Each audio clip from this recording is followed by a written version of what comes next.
Agoyo ne Yesu Kristo maruodho waru kiro kamano kod okinyi kuom ng'wono ma Nyasaye maduong' notimo kendo e Jumapil mogik mar dwe mar 8 Nyasach warruok Nyasaye malich mar ono Jehova nosetimo maber okelo ya Lolwe Tv kaka pile sama 4 nyaka 4 gi nus. Nyasaye nokela ka mondo wachak wawinjre kuom wach ma Jehova maruodho warruok oro yago mana kaka pile Jehova ja oraga kod wachne to ji duto moloso winjo morwako Uyie kuom wach ma Nyasaye orago gisego yosime ka giwacho ni giseneno ono giseneno Nyasaye kod wangi katimo gik manyomo ko manyokwamo manyok nyalare manyogi seta mo kod rieko kod fedha gi dhahabu to tamore. Ukinyi ni Nyasaye chano ochako ora gi wach mokete chunya kendo kete lewa kod ukinyi sani nikech in jawinjo. Kwayona en ni kaw kom ibed piny mondo wawinjre kuom wach ma Nyasaye omiya to keto walam kodi Nyasaye to wane gik madongo mag nyalo mag polo ma Kristo maruodhwa biro timo. An gadiera ma onge kiawa ni Nyasachwa dhi timo ono Jehova dhi timo maber.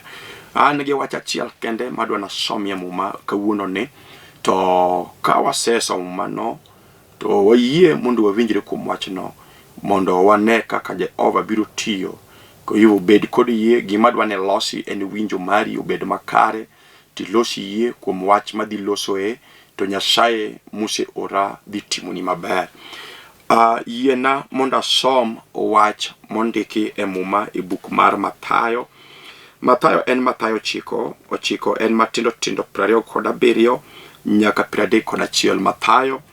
Mathayo en ochiko matindo 27 nyaka 31.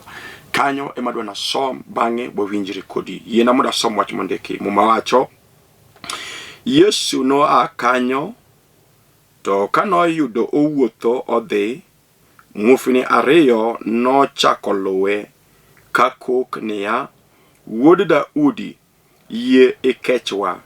Bange kane Yesu odonjo e ot muofnigo nobiro ire mi openjogi niya Uyie ni an kod teko mar timo gima ukwayono. Ne gidwoke ni jaduong wayie. Eka Yesu nomulo wengegi kawachonegi niya kaka yieu obet e kaka mondo timrenu.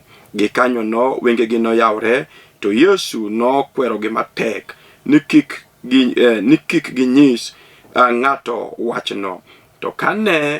To kata kamano negi kanyo negi dhi gilando Yesu e gweng'no duto. Kului mondo walam. Wuro maler Nyasaye maduong' mar nyalo mar warruok. Kristo mi duong' kod okinyi nikech isebedo jadiera. Isekelo ya ka Jehova Nyasaye nikech oganda nigi wach mimiya kod okinyi imiya nikech gin Jehova. Yie Yesu wachni misekete chunya kod okinyi wuro maler mondo tim ng'wono ne ng'ato kod ng'ato. Jalo moloso winjo jalo moloso yie Yesu rado kode tim ng'wono nikech in manitie kawuono pile musiko mana kuom yie e nyingi malere nyingi Yesu maruoth. Amen. Agoyo ne Yesu Kristo maruodho warruok kiro kamano kod okinyi ma Jehova osetimo ma e Jumapil mogik e dwe mar 8 to Nyasaye osechako oro yaka mondo akele wach moro mwalorogo dweni kata mwadwa chakogo week dwe manyien mar 9 to okinyi ni Nyasaye omiya wach ma somo e buk mar Mathayo somo Mathayo 9:27 nyaka 31. To muma loso kuom Yesu Kristo maruodh Israel. To wiye muma ndiko ni Yesu chango muofni ariyo. To muma ndiko ni Yesu Kristo nowuok kamane enitie to kano chomo dala moro to norado kod muofni ariyo. To muofni ariyo gi kano neno Yesu to negi chako kok matek ka giluwe apako Yesu Kristo maruodho warruok. Negi chako go koko matek ka giluwo Yesu. Wach madwa na lose sani en Luwo Yesu. Yo muofnigi owinjo ka Yesu kadho to oyudo ka gisewinjo Yesu kod gik madongo ma Kristo timo n'oganda, kod gik madongo ma Kristo osetimo ne delni kod mier, weche madongo ma Kristo osetimo ne muofni kaka gin. Yesu ne gisewinjo malong'o kod gik nade ma Kristo osebedo katimo. To kane giwinjo muofni ariyogi ni Yesu Kristo ma sebedo ka giwinjo jalo ema kadho, to Muma Maler wacho niya, ne gigoyo koko muofni ariyogi ka giluwo bang' Yesu ka giwacho niya, yaye Wuod Daudi, yie mondo ikechwa. Kata kamano Yesu nodhi mbele ka wuotho awuotha. Kata kamano jogi bende ok noweyo mondo giwe luwo Yesu, ok ne giwe luwo Yesu. Ndike Muma ni gidhi adhiya mbele ka giluwe. Kata Yesu ok nochung' mondo tim dwaro mar chunygi kata mondo chang-gi gi kanyo, to ne giluwo aluwa Yesu, ne gidhi adhiya kod Yesu. To mwacho niya, kane Yesu odonje ot, to nopo ka muofni ariyo ka bende ochope odno, mowuoro yie ma jogi nigo, nikech jogi oluwe kaachiel kod oganda maduong', to ok ne gidewo kata ka gin muofni, ne giriwore ariya kod ji ma bende ne luwo Yesu. To ka Yesu nochope ot, ondike mane kane ochope ot, to po ka muofni ariyo ka mane go koko ni Wuod Daudi kechwa, muofni ka bende ochopo. To Yesu olokore to penjo muofni gi niya, bende uyie ni gima udwaro no anyalo timo, an gi teko mar timo gino? To muofnigo dwoko Yesu niya, nie jaduong, wayie ni nyalo timonwa. Apako Nyasaye maduong' mar nyalo mar warwa. Ondike Muma niya, ni kane Yesu osewinjo yie magin-go, to japuonj omulo wengegi mowachonegi niya, we otimre kaka yiwu obed. Apako Nyasaye ahinya, we mondo otimre kaka yiwu obed. To gi kanyo nogo ondike Muma ni muofnigi wengegi noyawore ma gichako neno. To Yesu Kristo okwerogi niya, kik ukon ji wach mosetimore. To ok ne gidewo, nikech ging'eyo kaka gin muofu, ne ging'eyo kaka piny nochagi, kata kaka jogweng' ne loso kuomgi, ne gin jok mocha, jok modong'. Wachno Muma ndiko niya, ni kata nokwergi ni kik giwacho wachno, to wach mane gineno kod wang'gi kotimore, hono mane gineno mag miyo gisewuotho muofu kuom higni nyaka ne nyuolgi, nyaka gichopo kama gichope no. Muma ndiko niya, ne gidhi mbele magilando Yesu e gweng'no duto, tuong'o dogne waro. Okinyi kawuono wach madwa nalosie en luwo Yesu. Luwo Yesu osetamo ji mang'eny, kendo ji mang'eny wuotho kod warwo. Kata kamano luwo Yesu to tamogi. Giwuotho kod wach Nyasaye, to kata kamano gik magidwaro mag warwo, gik magidwaro mag Nyasaye to tamogi chopi, nikech gin jok ma olo piyo. To ndikie Muma kama wasomo ni Yesu Kristo maruodho warruok, jal maratego, Yesu jal marahuma, jal mabiro mondo aler ni TV ka kod okinyi. Jehova okadho kowuok e gweng' mane enitie, to okadho mondo odhi e ot moro mondo odhi otim ono kamachielo. To Muma ndiko ni orado kod muofni ariyo ma bende ne nie bath yo kanyo, orado kodgi. To muofnigi ochako go koko, ka koko matek kawacho niya, yaye Wuod Daudi, yie mondo ikechwa. Kendo ne gigo koko matek ahinya. Kata kamano Yesu ok nochung', kendo nodhi mbele kod wuodhe. To ndikie Muma ni muofnigi ok nowe luwe.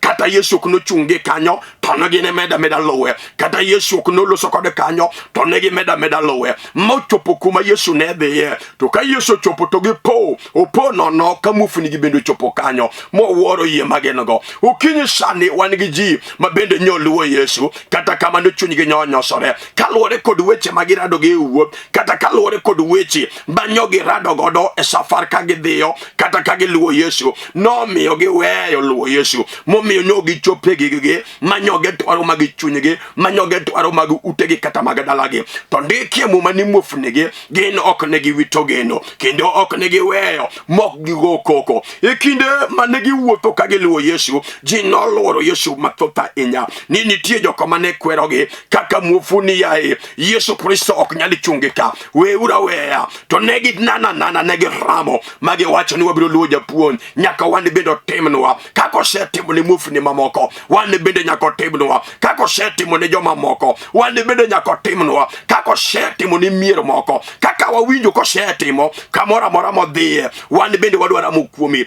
To muofnigi omakore amaka, kata ogine kama gidhiye to giwuotho ka gimulo, kata ogine kama kaka gisudo gimulo to giwuotho ka gimulo. Mane gichopo kuma Yesu ne dhiye. Apako Nyasaye maduong' mar nyalo mar warruok. Ji mang'eny ok oseyudo gigi nikech gionge kod teko mar sudo mbele, gionge kod chir mar sudo mbele, gionge kod teko mar muomo mondo gichop kuom Yesu. Mumondiko niya, muofni ariyogi gin kama ginitie giwacho ni japuonj, yaye Wuod Daudi yie mondo ikechwa. Okinyi sani ng'ato nyalo luwo Nyasaye, ng'ato nyalo luwo Jehova manyalo timo ne ng'ato maber. Iwinjo kata ka nitie gik mosemaki makati temne sudo mbele to kinyalo sudo. Okinyi kawuono kelo jal ma ng'ato nyalo luwo. Iwinjo onge luwo Yesu manyalo bedo asara. Ji duto te manoluwo Yesu kod chunygi ma iye kod pachgi kod tekregi, jogo noyudo gik ma gidwaro. Gimosetimore, waluwo Yesu kod weche mathoth e chunywa, waluwo Yesu kod timbe mag anjawo, waluwo Yesu kod timbe mag richo, waluwo Yesu kod timbe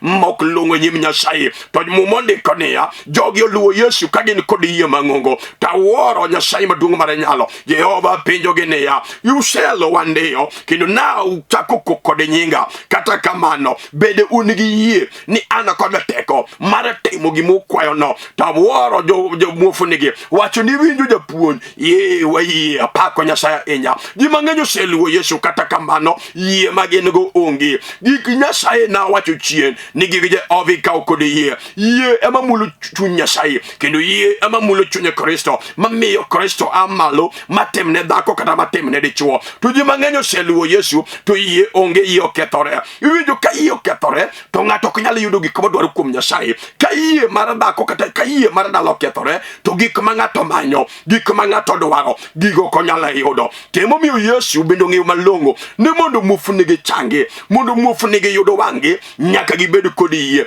kuoma an Kristo. Emomiyo ka giluwo Yesu nyaka e ot, to Yesu penjogi niya, useluwa ber ndi kendo useluwa mano bende long'o, to bende un kod yie ni an kod teko mar timo gima udwaro. Mane gima dwa ni penjri dichuo, mane gima dwa ni penjri nyako, ni to bende in kod yie. Iselamo Nyasaye kendo iseluwo Kristo, mano ber ahinya. Kendo isetiyo ni Nyasaye kod mwanduni, mano bende long'o. Bende in kod yie ni Jehova nyalo timo gima isemanyono, Jehova nyalo timo gima idwarono, nikech mane gima ikawogo gi Jehova. Ka ng'ato onge kod yie, ondike Muma e buk mar Jo-Ibrania 11:6 ni jal ma onge kod yie, jal ok nyal bedo malong'o ne Nyasaye. Nikech jal mabiro ir Nyasaye maduong' moloyo, mokwongo nyaka oyie ni Nyasaye no nitie. Mar ariyo, nyaka oyie ni Jehova ni kod mich momiyo jok madware. Iwinjo te momiyo Yesu penjo muofnigi niya, ni to bende un kod yie ni an kod teko. Apako Yesu Kristo ma Ruodh warruok ni an kod teko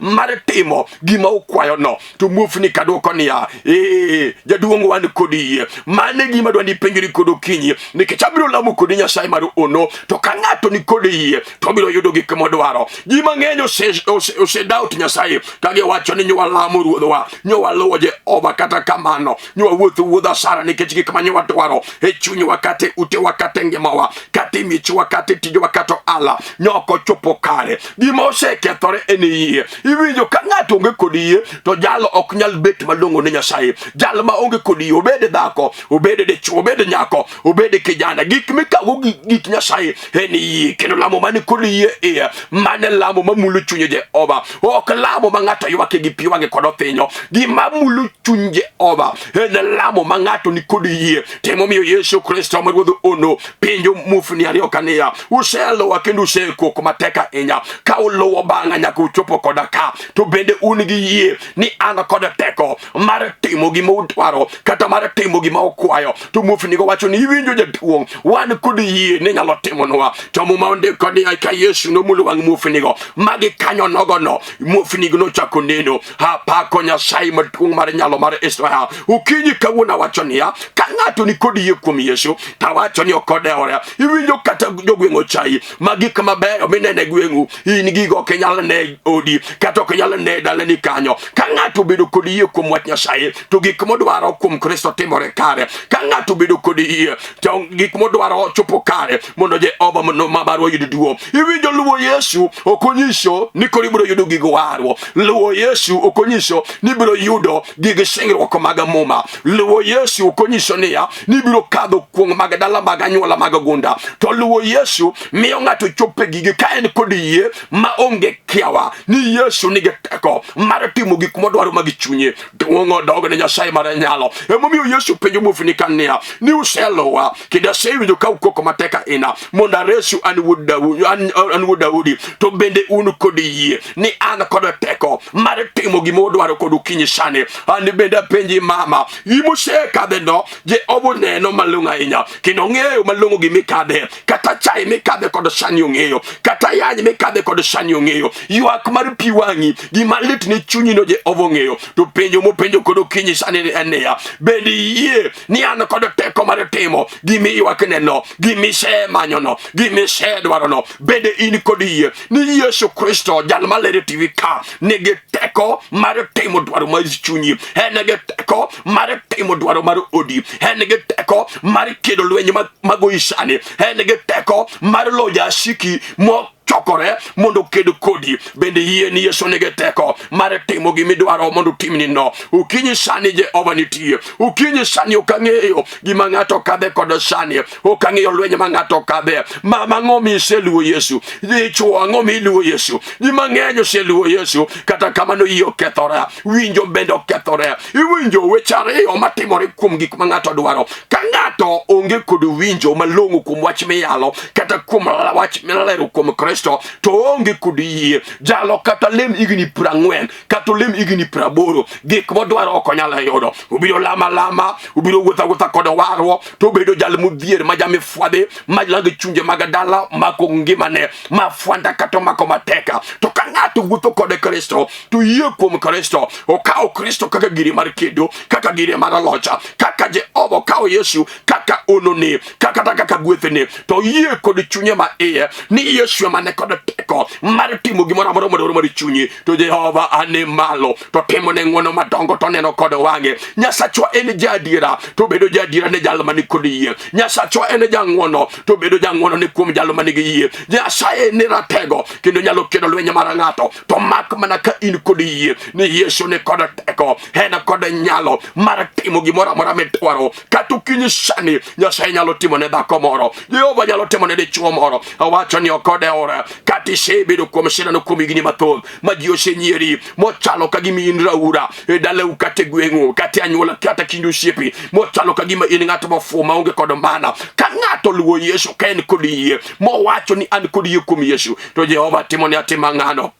Ukinyi sani ukang'eyo wach manade ma ingo to Jehova wacho ne jogi niya ni to bende un kod yie uselowa. Ondike muma ni Yesu Kristo owuotho e wang'a yo kodhiyo to orado kod muofni ariyo. To muofni ariyo gi nosewinjo Yesu omiyo ne giluwo Yesu kok gidewo. Omiyo ne giluwo Yesu kata kok gine wang'a yo gimula ka gidhiyo to gikok matek niya yaye Wuod Daudi ikechwa. Apenji mama iseywak ndi kendo iseywak kod pi wang'i isemanyo Nyasaye kidhi kuom jotich Nyasaye mopogore. Penjo en niya bende in kod yie ni Yesu nigi teko kod nyalo mar timo gimidwaro no. Bende in kod yie ni Yesu Kristo miluwo nigi teko mar timo gimidwaro. Yesu penjo jopuonjre muofnigi niya uselowa manolong'o. Gima mora kod Kristo ni jogi kanego koko to ok nodewo nowuotha. Ji mang'eny osego koko to gionge kod yie. Ji mang'eny oselamo Nyasaye to gionge kod yie. Iwinjo mama mano kati twe chiemo ndalo 3 kata wik achiel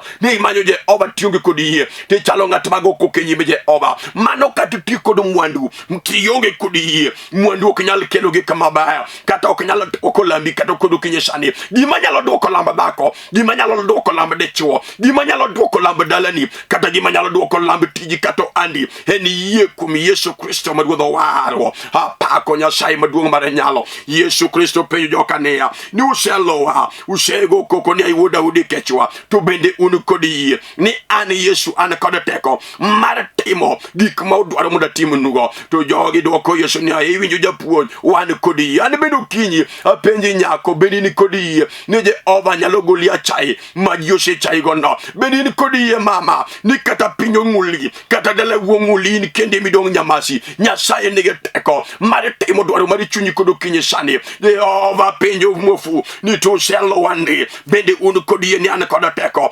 Ng'ato kofwenyo teko mani kuom Yesu manyalo gole siko mar dala. Ka ng'ato kofwenyo teko mani kuom Yesu manyalo gole dhier mar siko mag gunda. Ka ng'ato kofwenyo kuom Yesu ni Yesu Kristo ma ruodhwa nigi teko mar golo nyiera, nigi teko mar golo ura, to Jehova nyalo timo ne ng'ano ng'wono. Ka ng'ato fwenyo, iwinjo mama kifwenyo kata kiji sani ni Yesu Kristo malero kod TV ka kod sani ene ma ene kod teko. Ti yie kod chunyi ma iye ni kata obedo na asewuotho kuom dakiteche monda changi kuom tuo manogore kuomane, to Jehova poko changa. Kawuono kod kinyi adwa na yie kuom Yesu ni ene gi teko mar timo na ono, ene gi teko mar gonya jela mar wasika, ene gi teko mar keta thuolo kuom tuoche mosemako ngimana. Wan gi ji mang'eny mosewuotho, gisewuotho kuom jolemo, bishop ne nyidhi ire nyolamoni, pastor ne nyidhi ire olamoni, nyidhi oduma ne macha be nyidhiye,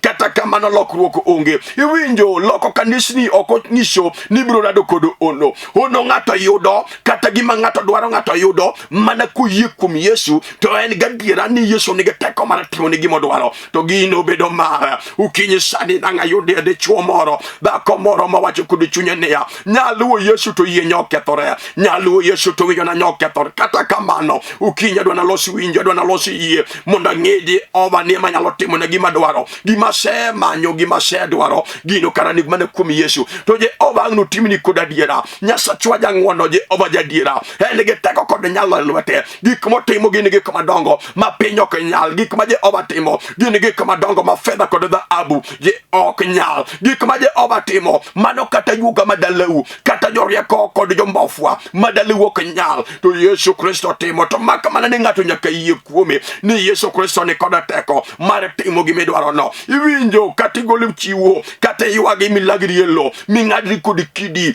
makirembi go kalakala, kok yie kuom Yesu. Apako Nyasaye inya kok yie kuom Yesu ni Yesu ema nigi teko kod nyalo mar golie shida ma initie. Yesu ema ni kod teko kod nyalo mar gonyi e jela ma chindi madalo ketie. Iwinjo wan gi ji mang'eny manyoluwo Yesu kata kamano yiegi okethore. To emomiyo japuonj penjo muofni kaniya ni to bende un kod yie adiera ni an kod teko mar timo gimodo ukwayono. To giwacho ni japuonj wayie ni wan in kod teko makiyamo mondo changwa tinyalo changwa kod sani. Ukinyi ruoth penjo niya penji mama iseywa kigini nenda miaka rudi, kata kamano pok iyudo gigi. To bende yie ni ber adiera kindi gi Jehova chalo nada. Ere kaka kindi gi Nyasaye chal koseluwa jalo moking'eyo, jalo ma pok ifwenyo kuome miluwo. Iwinjo nitie ng'eyo Yesu ka ng'ato luwo jalo mong'eyo. Teka nitie jalo manyalo luwo ng'ato to jali ok ong'eyo kendo ok oyie kuom jalano. To jopuonj muofni ariyogi girado kod Yesu e wang'a yo ka muofu ologi, ji osenyierogi. Jogweng' ong'e gima long'o ni gin muofni, jok ma onge geno, jok ma onge kod valu,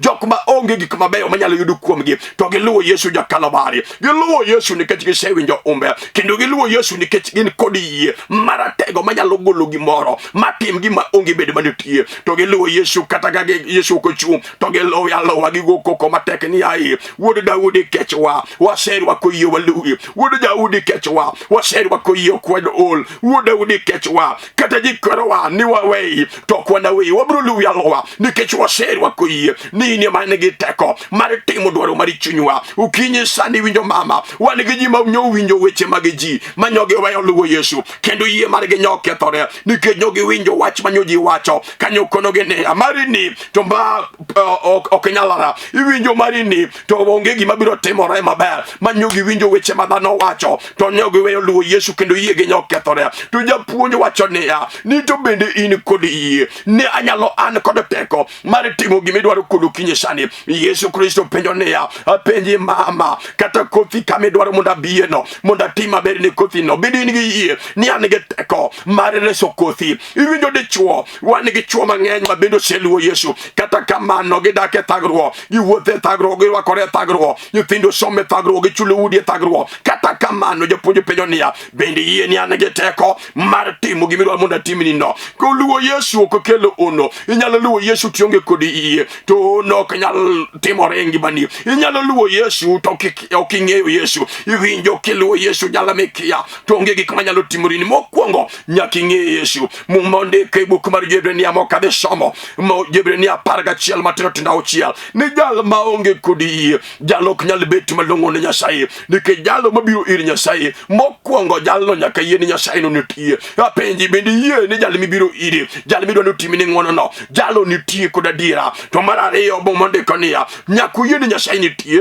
kendo en kod mich momiyo jok madware. Ere yo midware Nyasaye mama? Dichuo ere yo midware Nyasaye? Ere kaka idwa mondo Jehova otimni? Ere ng'wono midware Nyasaye otimni kod okinyi, sani kod kawuono? Jehova wa jadiera. Mondiko niya, ok inyal bet malong'o ne Nyasaye. E yo machielo, lambi ok nyal bet malong'o, lambi ok nyal bet makare ka en lamo maonge kod yie iye. Iwinjo mondo ibed malong'o, kata lambi mondo bed malong'o e nyim Nyasaye, kata lambi mondo tum tik mang'we ng'ar e nyim Jehova, kata kom duong' mar Nyasaye, mokwongo nyaka ibed kod yie ni Nyasaye midhi ir no nitie. Mar ariyo, ni en kod mich momiyo ji duto tetete madware. Okinyi sani dwaro Yesu e yo mane? Ere kaka idwaro Jehova?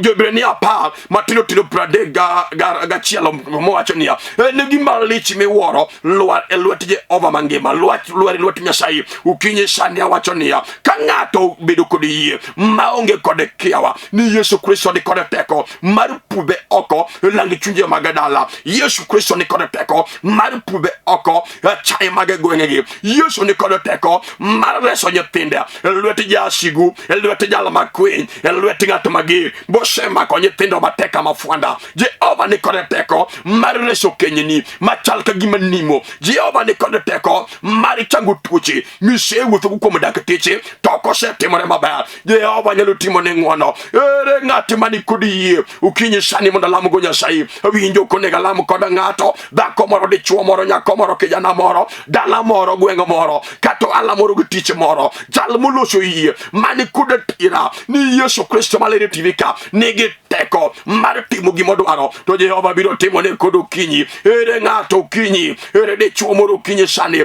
ok ang'e wach miselame? Ere gimomiyo iseluwo Nyasaye? Ji oseluwo Jehova, kata kamano winjo kod yie margi okethore, omiyo gisewuotho igni mekwano buora. Kata kamano gik mosetimore gi manegi mag warruok, mag singruok, mag muma to onge, nikech yie okethore. Yie onge kuom mon kod chuo, yie onge kuom nyiri kod vijana. Omiyo Yesu penjo muofni kania, ni to bende un kod yie ni an kod teko mar timo gimodwani mondo timnu? Bende in gi yie mama? Bende in gi yie dichuo? Nyako matin bende in gi yie? Bende in gi yie dana kata kware? Bende in gi yie mondo alam kod Nyasaye mar ono, mar nyalo, mar warruok, mondo ne gik madongo ma Jehova timo? Gig Jehova ikaw kod yie. Gik madongo mag Nyasaye, mag singruok, mag ng'uma, ng'ato kaw kod yie. Komako yie kod lwete kama, to gigo duto te timore kare, to nyinge Nyasaye yudo duo. Adwa mondo alam kod Nyasaye. Ok ang'eyo kama iwinja ok ang'eyo ka in e odi, kata in e otandani, kata in e osiptal, kama nade ma intie. Adwa mondo alam kod Nyasaye mar singruok mondo Jehova otimne ng'wono. Bende iwinjo ka in gi yie ni Jehova malere TV ka nigi teko mar timo gimidwa mondo timni no, mar timo gimosechwero pi wagi kuom higni buora, mar timo gimomiyo ji osenyieri, gimomiyo ji osechayi, gimomiyo ji oseng'uli, gimomiyo donge paro mama ukate koth wuonu.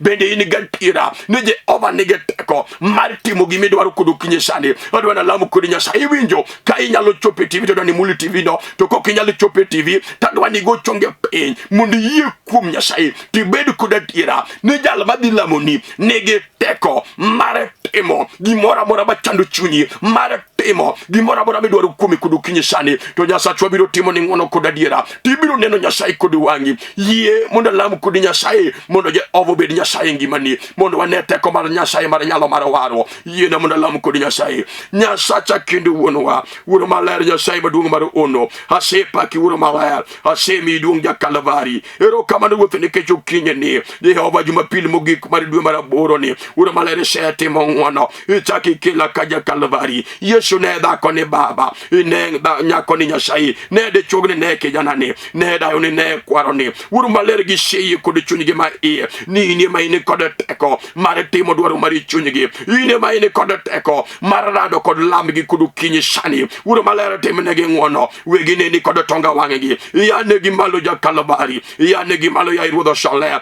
Nyasaye maduong' mar nyalo mar Israel. Itimo ng'wono kod kinyi ne oganda ni. Irie badi mar nyalo mane kod teko ma wasigu ok nyalo dolo. Rie badi no oganda ni. Itima ber Nyasaye maduong' mar warwo. Ya malo ja Nazareth. Ya malo jal ma wango tongo. Yesu jal ma wango timo thole. Usiep Lazaro ma ja Bethania. Usiep Maria kod Maritha madhako. Timne jogi gi ng'wono mondo ging'e adiera ni in Nyasaye manyalo timo ono. Ya malo tema ber. Nyingi man gi nyalo kod teko. Yesu Kristo mar warwo mondo yuduong' kono kinyi sani mana kuom yie nyingi maler. Nyingi Yesu Kristo no Ruodhwa. Amen. Agoyo ne Yesu mar Ruodhwa warwo erokamano. Kod kinyi sani Jehova mosetimo maber. Luonga Bishop Joseph Odindo. Ajaseme ka kelo kit mikae. Ajal mowar aja neno ni Yesu Kristo chango. To pong kod teko mar maler. Ajaseme ka kelo kit mikae. An wuod Bishop mosenindo Bishop Patrick Odindo ma wuod chuodho ma wuod Seme. Kod mama na Elena Kiyo manyaka Julu. Kani piny Seme ka Nyasaye mondo gwedhi. Gisani adak Nairobi kaka miluongo ne Kibera Olympic Estate. Kanyo bende mawane gi kanisa. Ka Nyasaye otimo ng'wono dwa ni wachokre. Igoyo namba makadho kane mondo watudre kodi. Warad kodi Jumapil manyien e sama chala kama. Bed kodi yie ma onge kiawa ni Jehova osetimoni. To dwaro mar chunyi biro chopo kare. Shalom. Amen.